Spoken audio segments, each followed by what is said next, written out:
What is going on, everybody? Scott Hogan coming at you here. We're going by the numbers. Stay tuned.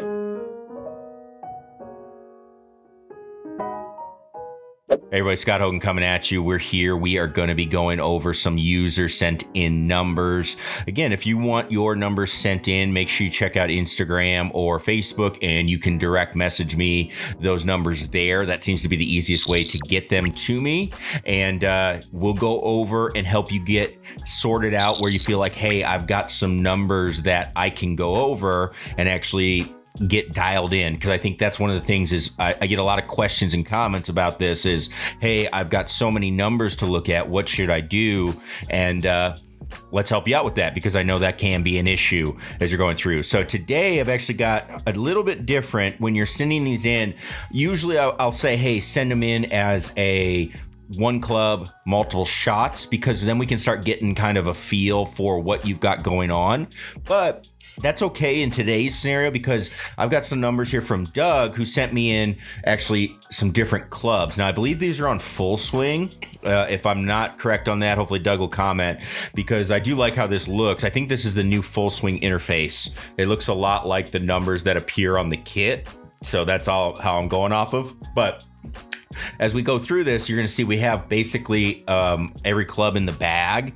And so this is kind of interesting to look at, because I think people should start trying to identify. I get a lot of people that will say, hey, I do this with this club, or I don't do this with this club, right?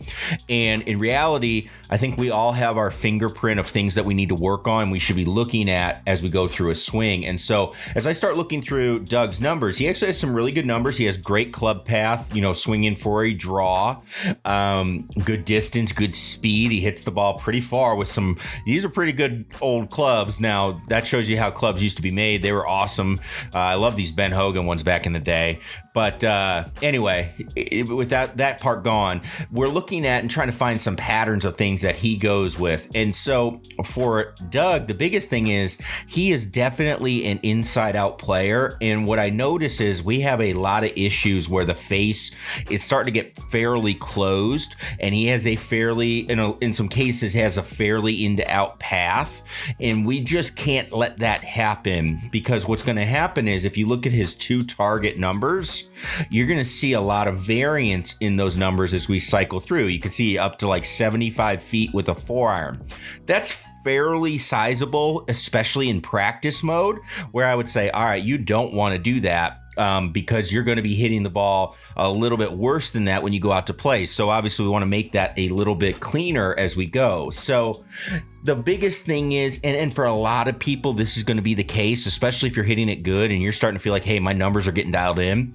The face is always going to be the thing that can vary. Even for really good players, we see that for tour players, the face over a series of shots is going to be the thing that varies. It's not necessarily the club path, because club path takes more big movements that those are harder to change. Whereas the club face could be a lot of times, hey, this is how my hands are coming in, and they react to certain things and whatever's going on. So what I would be doing with Doug here is I'd be working on very, very slow swings and really working on hitting from maybe, hey, I'm going to bring it back to about shoulder high to shoulder high, or maybe even rib cage high to rib cage high, and seeing what we can do with that to make sure that we are just kind of punching the ball and getting that dialed in. Now, another thing you can do is check when that club is about parallel to the ground, about 3/4 of the way down to the ball. Just check to see if that face is square, because if you have to make some last second adjustments, you're going to have to do it. But I would just be training hand motion in this case and saying, all right, here's where the hand motion is at.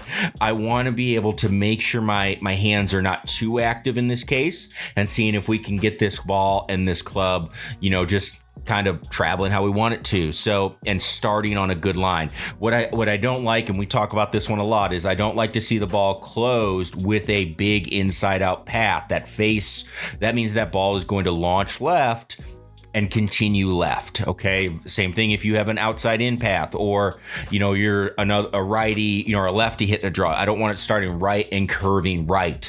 That's going away from the target. We're always trying to develop something that's moving back towards the target, whether it's a draw or a fade. They both can have their advantages and disadvantages. The big thing is Do you know where your kind of sweet spot is? And develop that shot and trust that shot to take out onto the golf course. So that's what I'll be doing with Doug here with these shots. Again, love it. Sweet clubs that he has going on, and something that hopefully he'll be working on, and can't wait to hear from how it's going. So again, if you want to send in your numbers, any of the subscribers, please send those numbers in. Instagram, Facebook. I will have those linked down in the description below. And yeah, we want to help you use your technology that you've invested in to get better. So make sure you send this in. We'll get you dialed in, focusing on just the 1 or 2 numbers that you need to, and not get messed up with everything that's possible, because that can happen. So again, thanks everybody for tuning in. Click that subscribe button if you're not a subscriber already. And we'll see you in the next video. Peace.